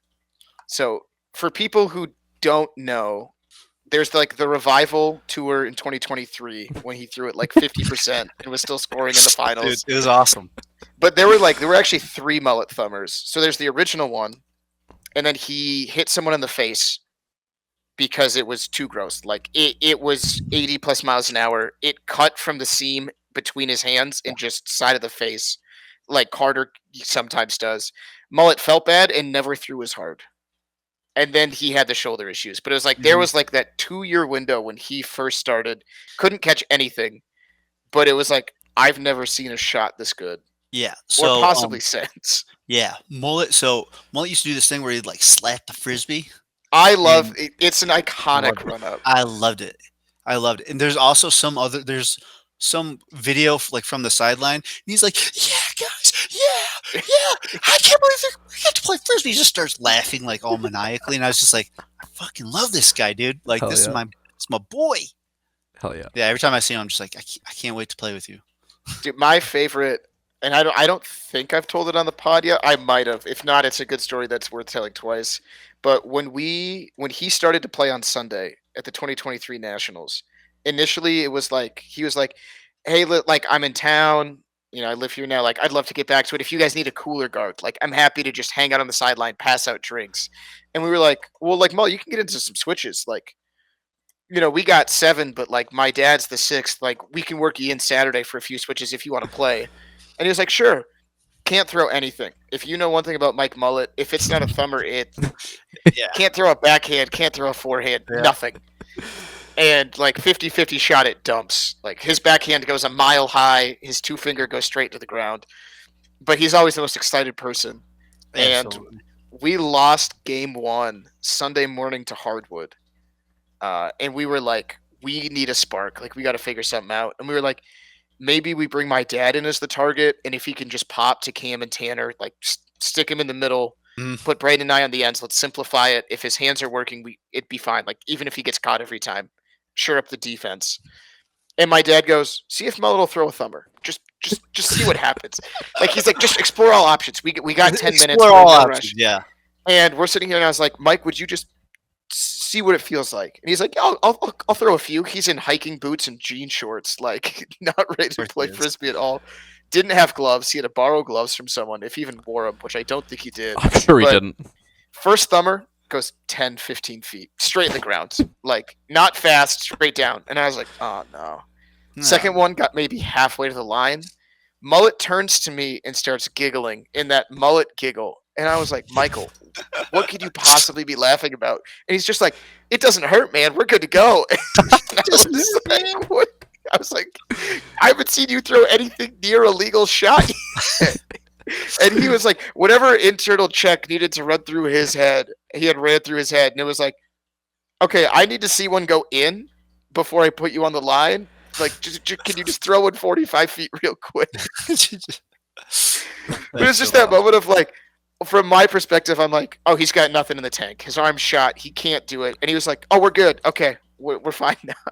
That's so funny. I love that guy. Oh, he's a blast. He's a blast to have around. But You yeah, want to talk Ryan, about vibes guy? I think your starting five's great.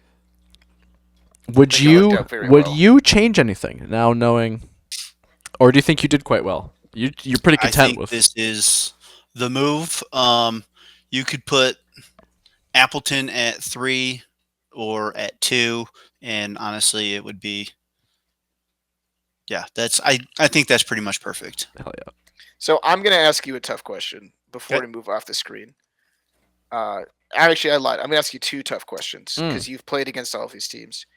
A, of this group, who is the best player you've played against? Which you are one of few people who has experience against this entire 21st century group of Guts Frisbee players. The There's a few names that come to mind for me. And then what was the hardest team for Boomtown to play against of the squad? Or if it was USA against the Catan guys. Right. The best player, in my opinion, from all of these teams is Osada from Japan. Just literally the most unreal hands you've ever seen. He's up there with Josh, if not better. He's up there with like Derek when he gets all wigged out and whatever. Yeah. Like he's amazing. His defense is probably it's the best defense I've ever seen. He's the only guy I've ever seen like bag multiple Michael Banghart thumbers. Like Which, if anyone's seen row. Mike Banghart thumbers, they were They were incredible. And then on top of that, he had a forehand. And he had a very, very specific like run up. It like we would emulate. I still emulate it today.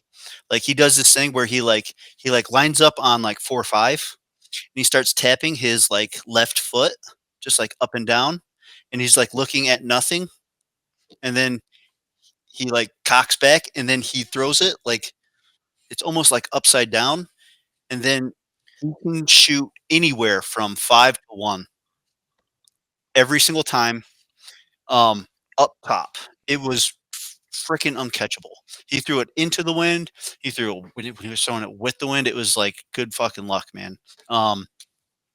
Yeah, he's probably the best overall player I've ever seen. Even in 2012, he was just. I mean, he was dominant. He was a guy you definitely never shot. That's not like Johnny and Dave Schmave and Right. I was like, there's all the the whole African generation of just like we just kind of missed their peak. Like, yeah. I mean that as like great as they were when we got like to watch them play and play against them in the 2000s. yeah, and like also the difference between Osada and Josh Tews and John Lukey and Alex, like it's super fine. But Osada is the only guy I've ever seen just absolutely D up prime Boomtown. I was going to in say the any manner. only other person defensively I wanted to bring up because I was curious was the last time I watched Daly play in person, I was like 13. But he's the only other person that I have seen, and it was more Mikey Staker. But like I Yeah. watched him bag that thing like 5 times in a row, It's- and it was like He was how? gross. He was gross. Yeah. If you watch that 2017, like Watch it before Um, every tournament. dude, Literally, it's- we know talk every about a banger second of a of that. video. Yeah, okay? dude. I mean, come on. Yeah. now. 2017 Desert High Classic is Oof, still to this day, I think, the best Guts video of all time. And 100%. I hope we find another one that's of equal quality someday. Yeah. And But- so yeah, Daly's hands were unreal. If it wasn't like some kind of like weird shot that moved and it was in a perfect spot, it was at a minimum upped and caught like with the other hand, yeah, he was unreal on defense. Hell yeah. All right, hardest team for you to play against, or the one that gave you the most difficulty, the one you had the most fun trying to beat, however you want to interpret the question. I mean, it's between New Mexico and Appleton. New Mexico,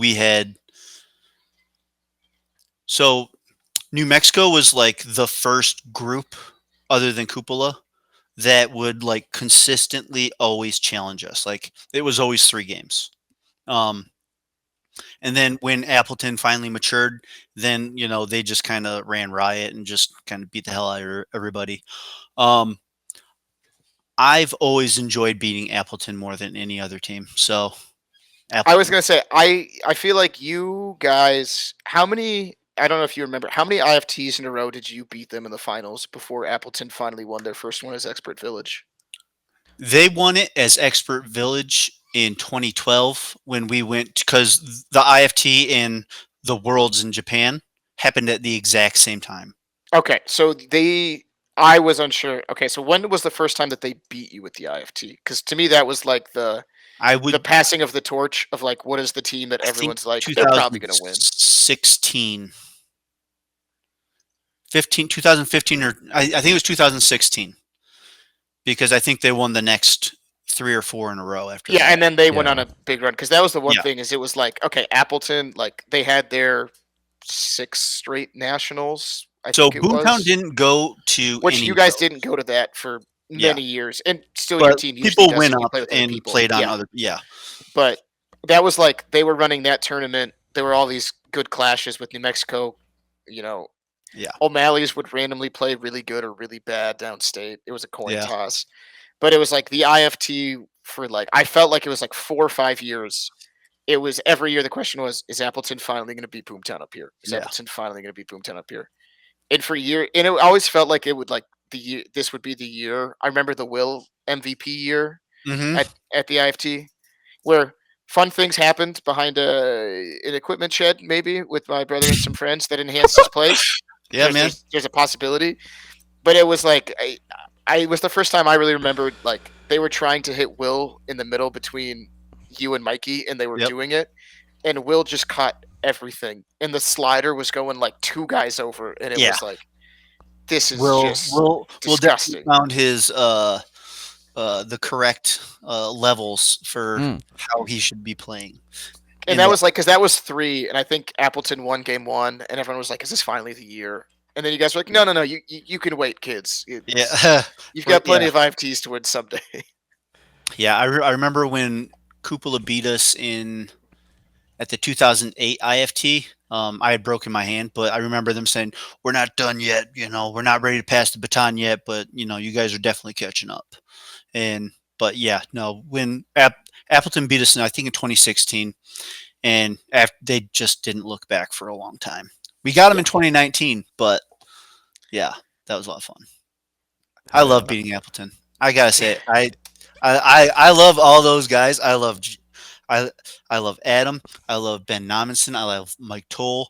The Twos brothers, like Mr. Twos, like, dude, they're all awesome dudes, and I cannot tell you how much I love beating them. So I was gonna say I've never done it in a meaningful point. It's a good time. I tell you what, if you ever get the chance to, you should do it. I will try my best. Yeah. I guess technically we did because we beat you guys in pool play in Australia because USA 2 or USA Red was USA Blue's only loss on the week. That's true. And that was just the windiest, most ridiculous game of frisbee at 7:30 Was that up on like the first fields? No, we were behind the bleachers, but it was that day where we paused play in the afternoon because it got too windy, even behind the bleachers. But we had played at like 9 in the morning. Yeah. But I remember we were warming up, and John threw a fish hook that was like the most. Alex called it the craziest shot he'd ever seen. But for me, for some reason, we were warming up throwing downwind, which sounds like a terrible idea. And it was it was a little crosswind, like left shoulder to right front.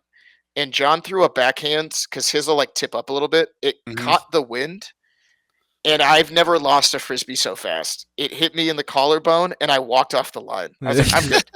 I promise you that frisbee went at least 95 miles an hour. Like it was the hardest shot I've ever seen. I was like, nope, we're good. If it's a game, I'll eat that on my body, but like I don't need to do this anymore. Yeah.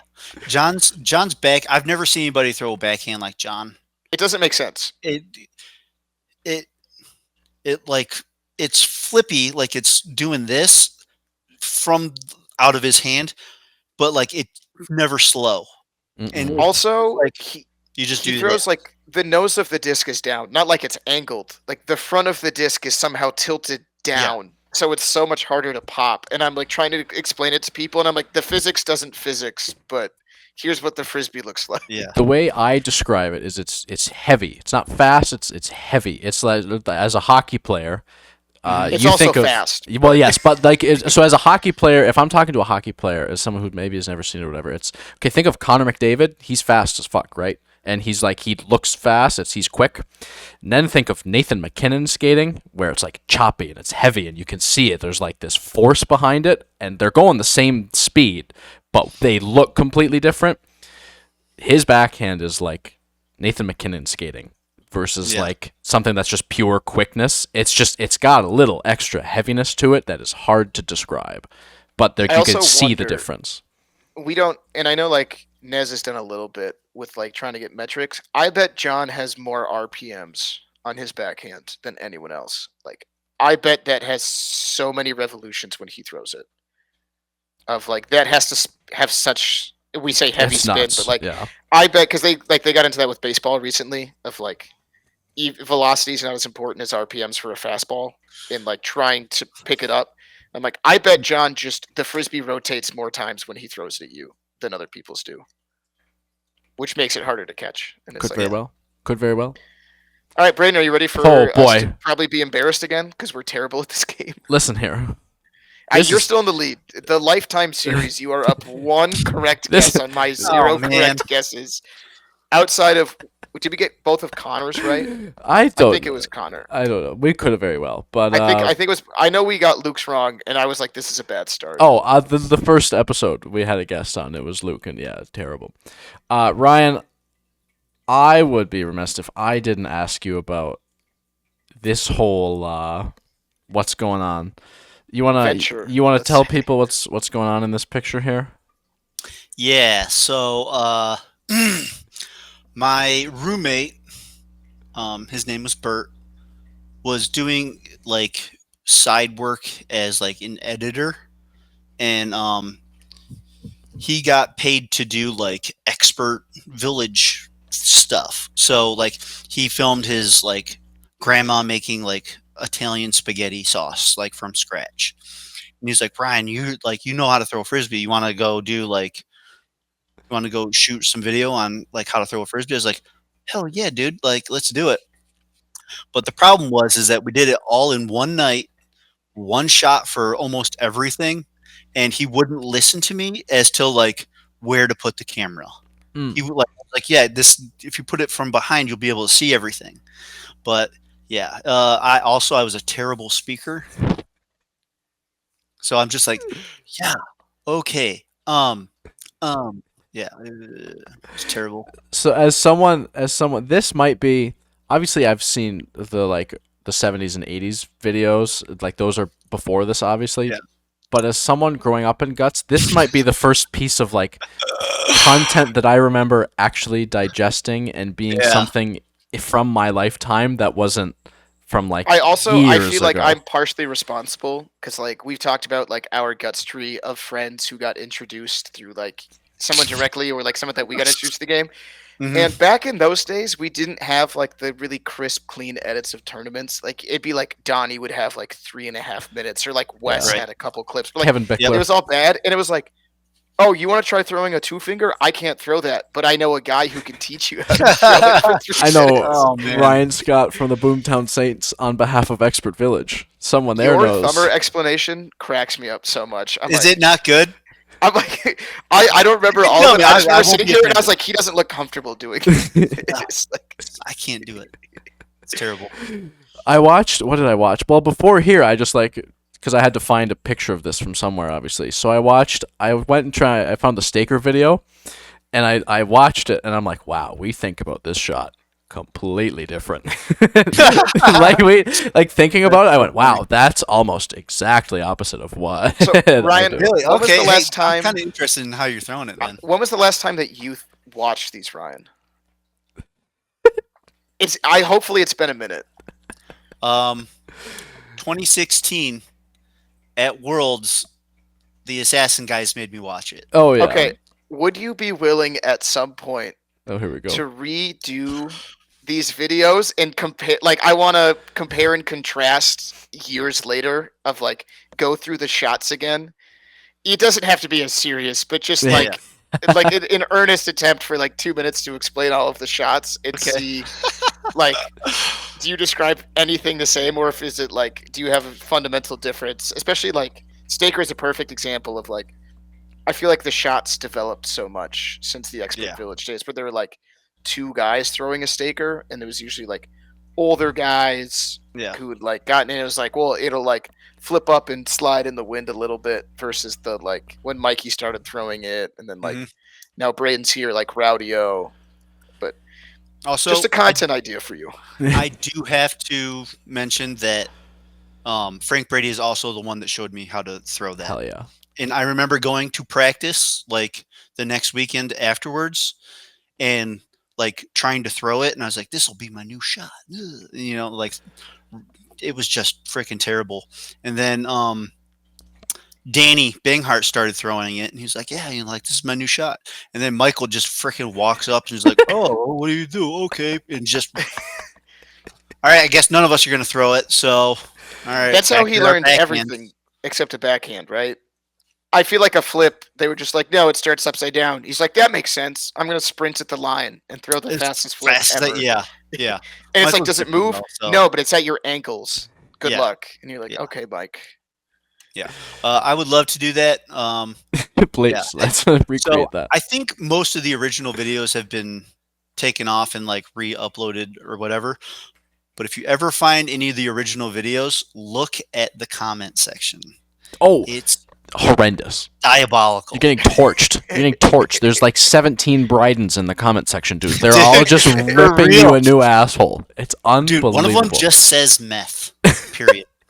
It's like, what? There was one I Yeah. saw, whatever the most popular one was, that had the most views. One of them was like, I'm now more confused on how to play the game of guts frisbee. And I'm like, Jesus Christ, dude.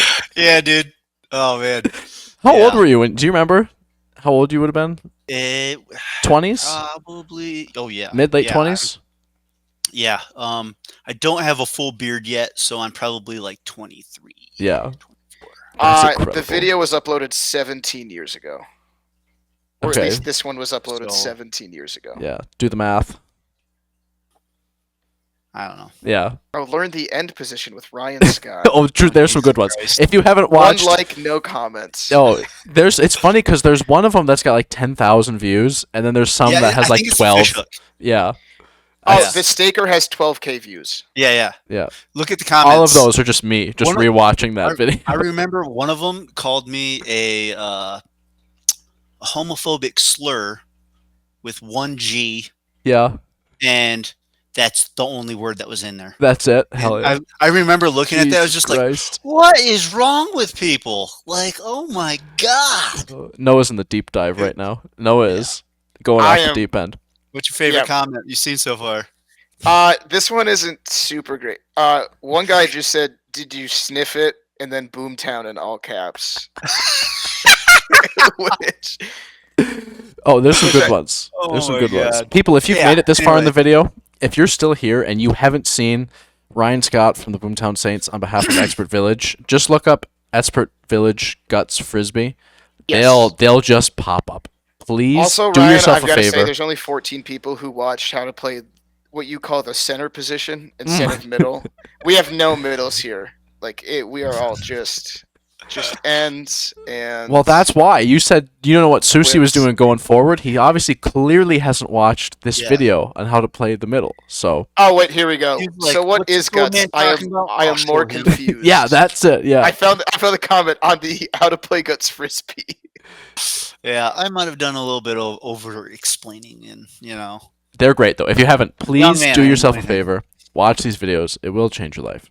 They are great. What They else is are going to change your fantastic. life is when Braden and Noah go 2 for 2 on these 4 truths, 2 lies. We're gonna You nail can do it. it, We're boys. totally gonna I nail believe it. in you. I've already forgot. I type these in, and Noah's like, Yeah, I sent them to you. Don't remember. exactly. They're- I have they're no fucking clue. fresh So faces. these may as well be the first time I'm seeing these again. So I'm going to run through the list. Starting off, Pavel Bure is his favorite hockey player of all time. His Great first choice. yeah, great. First off, even if that's a lie, like that's still a great poll. First Guts tournament was in 2004. That's the Chicagoland tournament. Ryan Scott has also held a koala bear in Australia. A braver man than I am. As a young man, he could 360 dunk. His favorite sport to follow and watch is soccer, and he has also played Guts in 5 countries. All right, Braden. Let's Noah. start doing some work. Oh, we're gonna need to do some work here. I want to start at the bottom. Great. So, United States, Japan, England is 3. He has played Australia. Australia, and then wherever 2008 and 2012, I think we're in different countries. So we've got the U.S. obviously, where 8 was, where 12 was, where 16 was. That's 4. To Where be fair, 24 was is 5. I did not count the United States. Okay. Oh, Okay. that is a good clarifier. That's great clarifier. Okay. So, but even So still. Ryan's played in 6 countries. So even Is- still, is- yeah. That math checks out to me. I wonder if I'm. Okay, so the thing is, and this is the inside baseball of me now being on the board. I know Ryan has gone to South America for frisbee demos, but I don't know if he actually played guts. I know he's gone to like a whiff diff events, but I don't know if there's like a demonstration that counts as playing guts in another country. Well, I'd So say it might have been 6. in my book, if you have a guts frisbee and you're somewhere else that's not America and you're throwing it around, fuck, you've played guts in another country. You know what I mean? Like if you're that in my books, count it. My math is skeptical on that one. I believe Ryan is a big soccer follower. I think I remember that. So the only thing I do remember this, I have a thought on this. The only reason I think that's the truth is because I remember seeing, at least I think I remember, I could be totally wrong, but I think I remember seeing Ryan in the Facebook comments when we were having that whole discussion on like the penalty shootout guts discussion. I feel like I remember seeing Ryan chiming in a few times, which then leads me to believe he watches a lot of soccer. I think. Ryan, this will not alter it, and feel free to say no to answer this question. But when you guys were younger, what was your primary sport? Basketball. Like when you were in high school, was it basketball? In high school, soccer. It was soccer. Okay, I was like, I thought you guys were soccer players, similar to Appleton. That's find 6'+ soccer players to make great guts players. Oh, I was a tiny child in high school. When did you grow? After. Yeah. Could 360 dunk as a young man? You ready for this, Noah? Here's my hot take. I'm just gonna breeze by that one and assume it's true because that's the most nails fucking thing I've ever heard. I'm not even want gonna it to be think true about so that. much, Yeah, I'm assuming it's true. so I'm gonna just move past it solely because I want it to be true. It could be, I was like, I know it's super hard to do, like, but I want it to be I true know so a lot bad. of guys of that size who can barely dunk, like let alone trying And to he's spin. adding a But I'm like, pirouette into this thing. imagine Yeah, what if. so I'm like, just as a soul, I want it to be true. I'm moving past it. Like I'm not even hearing an argument that it could be a lie.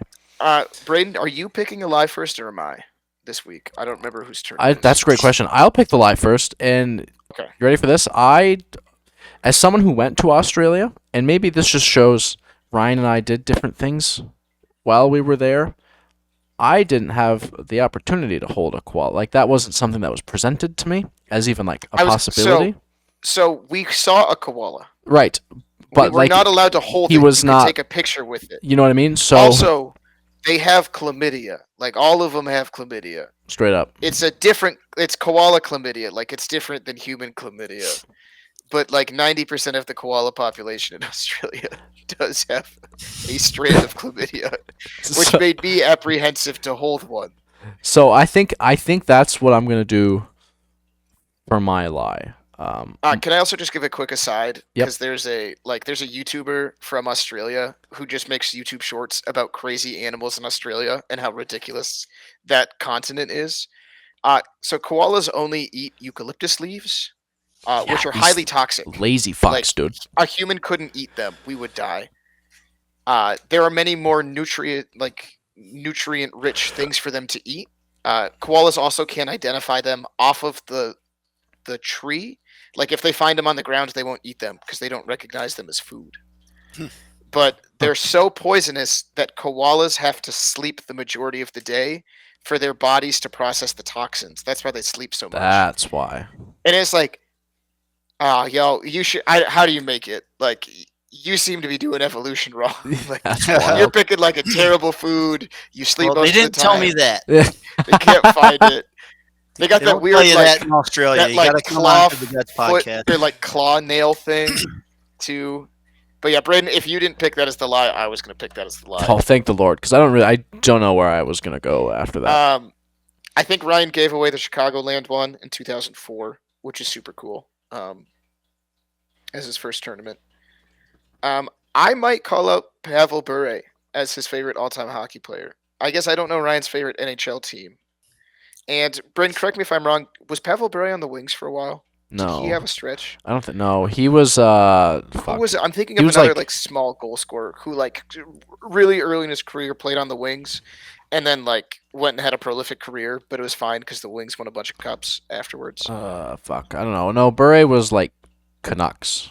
Guys, if I'm because he remembering was the one who correctly. was Vancouver, and then was it Kings? Am I thinking of the I guy don't who had know. all those goals for the Kings? I believe, if I remember correctly, Pavel Bure had like the best rookie season anyone's ever had ever, and then just kind of like Except for Timu Solani, true fact. because Fact. Timu goals, Timu points is the one thing I will always remember about rookie seasons.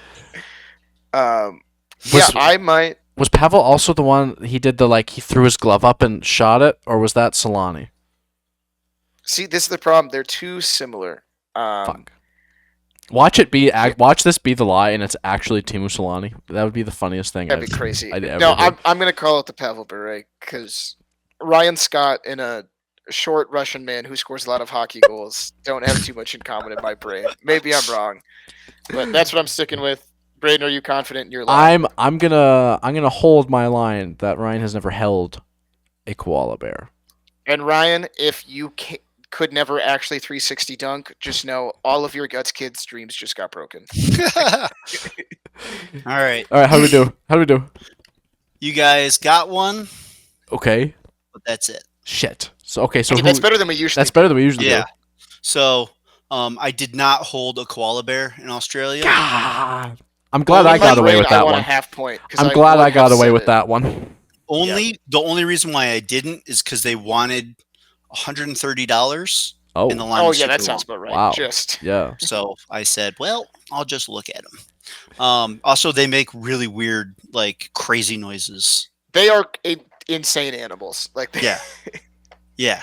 And so, so they had them on like these like not koala trees, eucalyptus like branches or whatever. Yep. And every time somebody came around to like put more stuff in, they'd just like yell at one another to. Oh. It was really strange. Pavel Bure is my all-time favorite That's hockey sick. player. That is pretty sick. I do. I think the guy you're thinking of for the Red Wings was Sergei Fedorov. No, there's another one. I don't even think he was Russian. I remember there was a short guy who played for the Wings like for 2 years, and then he went west. Is and it had like a bunch of- is it like Dandino? No, I'll find it Shane? somewhere at some point. But There, he I, could I be the remember. best. I remember the Red Wings had some guy on their team called the Little Ball of Hate, That's incredible. and that's a fucking awesome name. That's pretty. Yeah.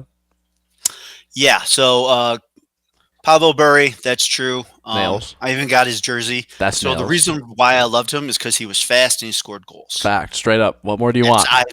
That's what I wanted to be. Yeah. So,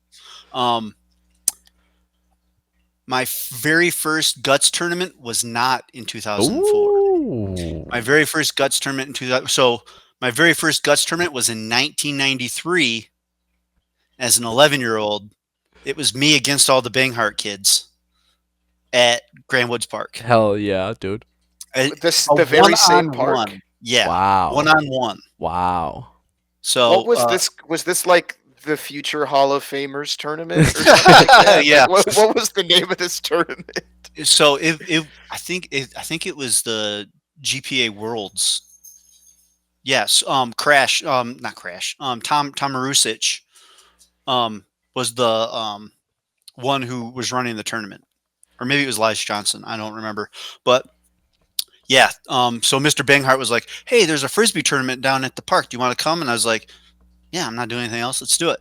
And so we went down there, and it was 1-on-1. Damn. So me and Jeff were both 11. Danny was 9, and then Michael was 6. Holy hell. So I beat Michael. Not a big deal. Yeah, not a big deal. But Danny beat me, and then Jeff was the winner Hell yeah. because he was the most accurate, and he also threw hard. Damn. So, Yeah, that sounds about right. but 2004 was my first tournament as an adult. Sure. I could 360 dunk. It was awesome. I'm so happy that is a true Yeah. fact. Yeah. Oh, that makes that. Yeah. I can go to sleep Oh, tonight. Braden, I'm a generation off. I was thinking of Marcel Dion. That's the one. Oh. Was on the Wings. Okay. Went out to the West Coast, scored a cajillion goals. Was it the Kings? Yep. Yeah. Okay. Great. Yes, now that he we was can, there for like yeah. 12. I was like, short guy, fast, scores a lot. There's two of them. Yeah. I just want to They know what both your played in the Google. West. Hell yeah. All right, we can move on now. We can. So- Yeah. All right. Great. Ryan, when did you lose the ability to 360 dunk? Or have you ever lost it? Or have Can you just not still tried in a long 360 time? dunk? Well, no. I maybe when I was like 28 or 9. Yeah. Fuck no. That I'd say my around timeline there. is.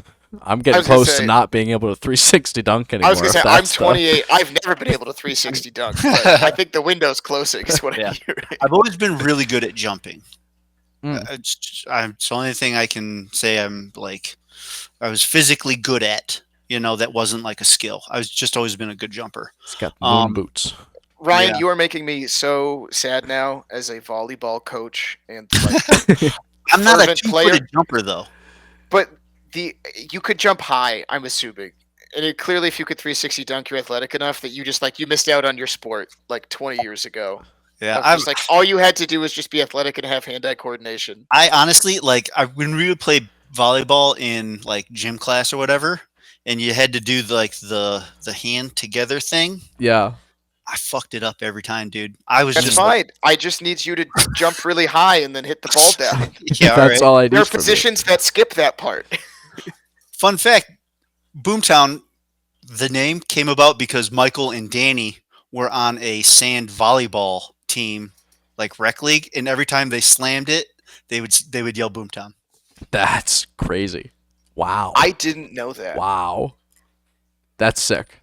I love that a And whole people lot. think that's a better name than Flavor Town. Yeah, come on now. Okay, soccer. What are you into? You Premier League, Bundesliga, I love anything? all of it. Nice. I watched the Premier League mostly. Yep. Big Liverpool guy. Back before they were good. Yeah, there you go. Sure. I was gonna say, I was like, you are old enough where I feel like you Yeah. have that card of like outside of Man Back U, in my you could day. be like, Andy it Carroll used to be was cool good. to root for Liverpool. And I liked watching the German league. Yep. If the Italian league wasn't on Paramount Plus, I'd probably watch that. But See, that's the thing I'm running into right now. I'm a Leicester City fan. They just got yeah. relegated, and they're also on Paramount Plus. When they were in the championship 2 years ago, it was on ESPN Plus, which is something I already had. But now Yeah. they're on Paramount Plus, and I'm like, well, that's dumb. I can't watch the boys in Yeah, blue it anymore. definitely Yeah. sucks. Braden, there's so much room on the Spurs bandwagon, dude. I We're taking all newcomers. well, and you even have a Leicester boy. I was a huge James Madison fan, and then Yeah. whatever, Just keep rooting for James. man. whatever. Anyways, Okay, so Ryan, All right. what yeah. are your 5 countries? So it's London yep, or England, I should say. England, Colombia, Okay, so Colombia did count. I think Nice. that was the trip Yep. up one. hell yeah, Canada yeah, okay. in 2008. 2008 was in Canada. Yep. Yep. So London, And then I'm assuming it's Colombia, Australia, and Canada. then wherever 2012 was. Australia, Japan. Nice. I've been to So Japan 2012 4 was times. in Japan. 2012, yeah. Okay, I was trying to remember. It was what was the Guts event that was in? Was it Shanghai? Yeah. So yeah, Um, that was That a group the- got sent to. yeah, that was me. AOUGC. Sweet. Wait, did I miscount? Fuck. So that would be 6. There you go. Well, but 5 is not wrong. Like 5 Yeah. is still true. Okay, Braden, we You can, know? Braden, we I can totally forgot open a about can China. of worms for I us. totally forgot about China. Oh my god. Because I was sitting There there you and go. I was like, I swear, Ryan, I thought you were part of that group that went to China. Because you and Steve were talking about in Australia how unbelievably hot and humid Yeah. it was there, which I think they're dealing with in Japan right now. Like, Yeah. Cam was texting us this afternoon, tomorrow morning for them, and he was like, day one was like 95 with 65% humidity, just like brutal Damn. Yeah. there right now. And I was Damn. like, that's fun. You Damn. have fun. Yeah, Well. that's tough. Anyways, hey, 1 for 2. I will take that over I'm taking 2. a half 1 point for because 2. I was Yeah, gonna- you guys can put an asterisk on it because I messed up. So Oh man. Well, tell you Braden, what. do I get like a brownie point for catching the person in being inaccurate? Because at first I was like, if it I was think wrong, you if yours deserve was it, wrong, buddy. I was like, oh, he forgot Columbia, or like you didn't actually Yeah. do guts. It was just like a whiff diff event. Well, you know what? Sure. we can count that as a Whatever makes me sushi not social. wrong. We can everyone has fun with that one. Sushi social. Anyways, Ryan, I'll tell you what. For the sake of time, this has already been our longest episode. Oh, we're calling it for sure. Yeah, absolutely we're just we gonna. are, It's yeah. gonna be a great episode. It is. My bad. So Ryan, no, don't apologize. Thank you so much. This has been a blast. Having you on. Obviously one of the legends. Someone that I feel like our generation definitely looked up to as inspiration for a lot of things growing up. I just thank you, dude. I appreciate you taking the time out of your evening. No problem. It's getting dangerously close to my bedtime. Insane. I was gonna say we're about. We have 1 minute until I can't sleep for 8 hours. So so we gotta wrap this up soon. I hopefully will have you back on, if not for tournament performance, also just like we haven't even gotten into other fun gut stories. Oh like, boy. this is a perfect off-season episode. Yeah. the Hey. future. I'm around, boys. If there's anyone that has a well of gut stories, boy oh boy, I'm sure Ryan Scott does. I got them. We'll have to block off like 3 hours for that episode, though. I was Release gonna it in say, 7 we'll different do parts. like a three-parter. Yeah, jeez. As your Facebook profile says, what is it, like I play guts or something like that? Like Yep. just nice and simple. I play guts. Easy. I love that. Okay, Ryan. Do you know how we end the show here? Are you familiar with how this show ends? Okay, Yeah. so Also, to the new generation of people, see ya is not replacing go get it. Because I hear a lot of see yas these days. I and say I'm that like, a lot. I was gonna say can't say go get hardwood is to me the biggest offender. Like in my nightmares, Connor Steer is scoring a staker on me, and as we turn to go get it, I can just hear him yelling see ya. But like it's getting more pervasive. Of like Tanner started to pick it up, and like Bop will say it sometimes too. And I'm like, what happened to the classic like go get it with a growl? True. I did Kids something these days with their newfangled slang. I tried something out against carpetbaggers. It was heated, a game 2 or something, and I scored and it hit their hand and went straight down. And I don't know what. I didn't say like see or go get it. I looked at them and said pick it up, and everyone on there. To pick it up. I remember because you said it, and I was like, that was a level of aggression that we are not used to. Like the phrase itself is fine, Yeah. but it was so different that like a couple people turned and they were like, "Oh man, that wasn't cool." Yeah, dude, like their whole Like, team, what? their whole team looked at me and went, "Whoa, dude, like chill out." I'm like, "Yeah, that's my bad. That's on me. I'm not gonna do that ever again." Yeah, but we were like, I was trying so like new material. Yeah, and it just didn't work. bombs. Did not work. New material Saturday didn't work out as you planned. Yeah. Well, you know, I love that phrase. I say that in practice every once in a while, Hell yeah. especially after someone burns me, and I throw it back, and they just get a good hand on it. Yeah, pick it up. Oh, I can do it too. All right, well, Ryan, send the people out. You know what they want. Go fucking get it. Yeah, dude. All right. Thanks, Ryan. Appreciate you being on. Cheers. Thanks, buddy.